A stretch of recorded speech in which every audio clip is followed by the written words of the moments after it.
మెదక్ జిల్లా పౌర సరఫరాల శాఖ గోదాముల్లో మొక్కిపోయిన బియ్యంపై వరుసగా బిగ్ టీవీ ప్రసారం చేసిన కథనాలకు స్పందన వచ్చింది. బిగ్ టీవీ వరుస కథనాలతో అధికార యంత్రాంగం కదిలి వచ్చింది. ఈ రోజు జరిగిన జెడ్పీ సమావేశంలో మొక్కిపోయిన బియ్యంపై వాడి వేడిగా చర్చ జరిగింది. బిగ్ టీవీలో ఇచ్చిన కథనాల ఆధారంగా జెడ్పీ సమావేశంలో జెడ్పీ సభ్యులు అధికారులను నిలదీశారు. గోదాములలో ముక్కిపోయిన బియ్యంపై వివరణ ఇచ్చారు అధికారులు. సరైన సమాధానం రాకపోవడంతో ఇద్దరు అధికారులను కూడా జిల్లా కలెక్టర్ సస్పెండ్ చేశారు. ఇద్దరిపై క్రిమినల్ కేసును నమోదు చేశారు.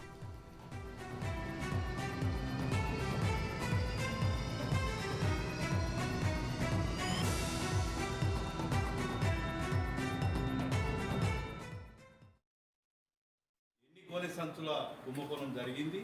దానికి సంబంధించి ఎంత రికవరీ చేసిరు, ఎవరి మీద యాక్షన్ తీసుకున్నారు, కేవలం సస్పెన్షన్ చేసిరా లేకపోతే ఏమన్నా యాక్షన్ తీసుకుని రికవరీ చేసిరా?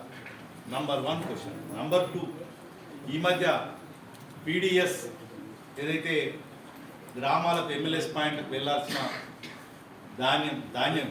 రైస్ బియ్యం విషయంలో కూడా ఒక కుంభకోణం జరిగిందని పత్రికా విలేకరులు వాళ్ళు అయితే పెట్టిన మ్యాటర్ చూసి నేను మాట్లాడుతున్నాను. గతంలో ఎలక్షన్లో నేను బిజీ ఉండడం వల్ల నాకు ఐడియా లేకుండే. దానికి సంబంధించి కూడా ఎవరెవరు బాధ్యులైనారు, దానికి ఏమైనా సరి అయిన యాక్షన్ తీసుకురా లేకపోతే తూతూ మంత్రమైన ఒక చిన్న వాళ్ళని ఏమైనా సస్పెండ్ చేసి చేతులు తుట్టుకురా? ఇది రెండో అంశం. మూడోది, ఇక్కడ బాలానగర్ గోదాంలో ఏదైతే 9 కోట్లు అన్నారు, 8 కోట్లు అన్నారు, 10 కోట్లు అన్నారు, ఐ డోంట్ నో. మరి ఎంత ధాన్యం ముక్కిపోయింది, అంత ముక్కిపోవడానికి గల కారణం ఏంది? మరి ఎప్పటికప్పుడు ఎందుకు తీయలేదు? అది కారణమా, లేకపోతే పెట్టడంలోనే రైస్ ప్రొక్యూర్ చేసుట్లోనే ముక్కిపోయిన రైస్ పెట్టి కావాలని చెప్పి చేసిర్రా? ఈ 3 ప్రశ్నలకు నేను అనుకుంటాను మా సభ్యులందరూ కూడా కొందరు అడుగుతారు, కొందరు అడుగుతలేరు. కానీ ప్రతి ఒక్కరికి కూడా ఈ జవాబు కావాలని కోరుకుంటారు. వాళ్ళందరి తరఫు నుంచి నేను అడుగుతున్నానని అనుకుంటున్నాను. దయచేసి ఈ 3కి సంబంధించి చాలా డీటెయిల్డ్ రిపోర్ట్ కావాల్సిన అవసరం. సార్, నేను ట్రాన్స్ఫర్లో సెప్టెంబర్ 12, 2023 రోజు నేను ఇక్కడ జిల్లాలో ఛార్జ్ తీసుకున్నాను సార్. తీసుకున్న తర్వాత బేసిక్ రివ్యూ తర్వాత సెప్టెంబర్ 20వ తారీఖు నుంచి అన్ని గోడౌన్లు కూడా ఇన్స్పెక్షన్ స్టార్ట్ చేశాను సార్.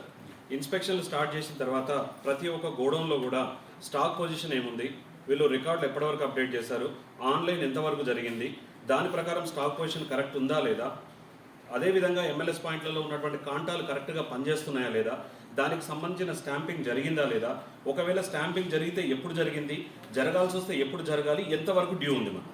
సో వీటన్నిటి మీద కూడా సుమారుగా ఒక 10 నుంచి 15 రోజులు పూర్తిగా దాని మీదనే దృష్టి పెట్టడం జరిగింది సార్. దాంట్లో భాగంగానే అడిషనల్ కలెక్టర్ గారి ఆదేశాల మేరకు నేను డిఎస్ఓ గారు ఆ జిల్లాలో ఉన్నటువంటి 7 ఎంఎల్ఎస్ పాయింట్లను కూడా ఇన్స్పెక్ట్ చేయడం జరిగింది సార్. ఆ ఇన్స్పెక్షన్ కన్నా ముందు కూడా తూప్రాన్ ఎంఎల్ఎస్ పాయింట్ ఇన్ఛార్జ్ మీద సుమారుగా 1.5 కోటికి సంబంధించిన మిస్అప్రాపరేషన్ ఉండే సార్. దానికి సంబంధించి క్రిమినల్ కేసు ఫైల్ చేశాం సార్ తూప్రాన్లో.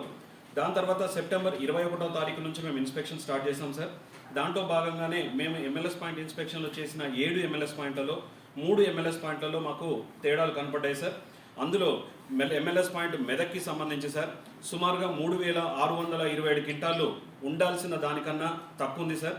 అదేవిధంగా సన్న బియ్యం వచ్చేసి 225 క్వింటాళ్ళు, కొత్త గోనె సంచులు వచ్చేసి 3,60,000 కొత్త గోనె సంచులు కూడా అక్కడ మిస్ అయ్యాయి సార్. ఆ రికార్డు ప్రకారంగా అవి మొత్తం కూడా డాటా మొత్తం వెరిఫై చేయడం జరిగింది సార్. దాని ప్రకారంగా దాన్ని ఎవాల్యుయేషన్ వేసాం సార్. ఒక కొత్త గన్నీల విలువనే సుమారుగా మనకు 2,90,00,000 వచ్చింది సార్. అదేవిధంగా బియ్యానికి సంబంధించి పీడిఎస్ రైస్ అయితే 2,75,00,000, సన్న బియ్యం విలువ అయితే 1,93,00,000 వచ్చింది సార్. దానికి సంబంధించి రికార్డ్స్ అన్ని అప్డేట్ చేయడం జరిగింది సార్. కలెక్టర్ గారికి నోటీస్లో పెట్టాం. మెదక్ జిల్లా పౌర సరఫరాల శాఖ గోదాముల్లో ముక్కిపోయిన బియ్యంపై బిగ్ టీవీ ప్రసారం చేసిన కథనాలకు అధికార యంత్రాంగం స్పందించింది. దీనిపై మరింత డీటెయిల్స్ ను మా ప్రతినిధి దుర్గారెడ్డి అందిస్తారు. దుర్గారావు, చెప్పండి. మనం చూస్తే ఇవాళ జెడ్పీ సమావేశం కూడా నిర్వహించినట్టు తెలుస్తోంది. సో దీనిపై మీ దగ్గర ఉన్న అప్డేట్స్ ఏంటి?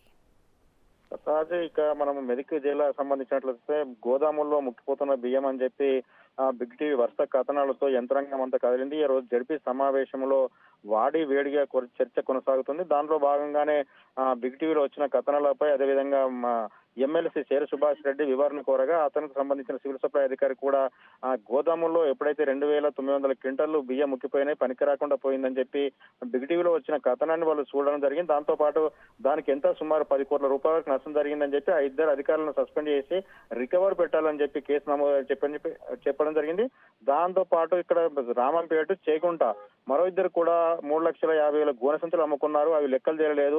ఆ తర్వాత రెండోది అంటే చేగుంటలో కొన్ని చోట్ల మరి మిగతా కొన్ని చోట్ల కూడా గోల్మాల అయినాయి నిధులు అని చెప్పి, అంటే బియ్యం సంబంధించిన నిధులతో పాటు ఆ బియ్యం లెక్కలు తేడా ఉందని చెప్పి వాళ్ళని కూడా ఇద్దరిని సస్పెండ్ చేయడం జరిగింది.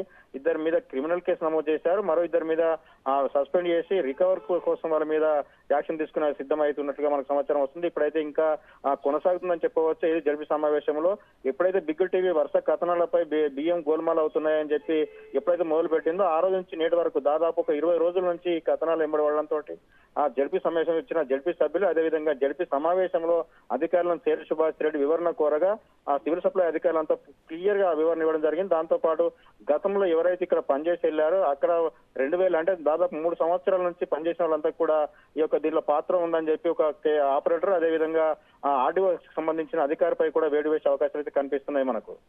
అయితే దుర్గారెడ్డి ఇద్దరు అధికారులు ఎవరైతే సస్పెండ్ చేశారో ఇక తర్వాత మనం చూసుకుంటే అసలు ఎందుకు ఇంత బియ్యం ముక్కిపోయింది, దానికి రీజన్స్ ఏంటి అని కూడా చర్చలో ఒక భాగమే ఉంటుంది. దాని గురించి ఏమైనా అప్డేట్ ఉందా? అయితే గోదాముల్లో ఎప్పుడైతే బియ్యం 2000 సంవత్సరం అంటే 2020-21 సంవత్సరంలో ఎక్కడ గోదాములకు తీసుకొచ్చిన తర్వాత రైసు ఒక నెలకోసారి వాటిని అంతా పరిశీలించాలి. పైన గోదాములు ఎక్కడైనా ప్రాబ్లం ఉందా, పైనుంచి వాటర్ పడుతుందా, లేకుంటే వీటిని పరిశీలించిన అధికారులు కూడా ఆ రకంగా ముందుకెళ్లలేదు.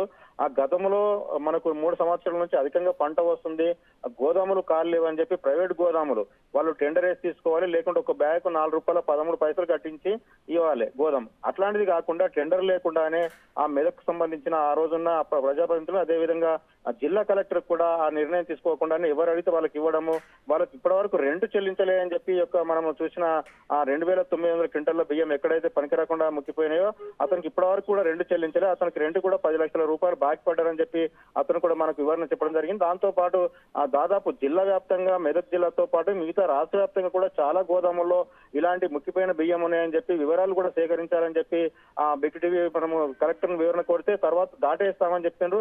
ఈ రోజు మాత్రం జడ్పీ సమావేశంలో అందరూ అధికారులు అదేవిధంగా ఎమ్మెల్సీ సభ్యులంతా నిలదీయడంతో అధికారులు కొంత కంగు తిని వివరాలు ఇవ్వడం జరిగింది. అదేవిధంగా మనం చూసినట్లయితే ఇక్కడ ఇద్దరు అధికారులు ఎవరైతే సస్పెండ్ గురవుతున్నారో వాళ్ళు ఇక్కడ నుండి బదిలీ చేసుకుని వెళ్ళిపోయారు. అక్టోబర్ లో వాళ్ళని రికవర్ చేయాలని చెప్పి ఇక్కడికి ట్రాన్స్ఫర్ చేయాలని చెప్పి గతంలో లెటర్ పెడితే కూడా వచ్చిన అధికారులు ఇప్పటి వరకు దానికి సమాచారం అందించలేదని చెప్పి మనకైతే సమాచారం వస్తుంది. Sardar right, thank you Durga Reddy.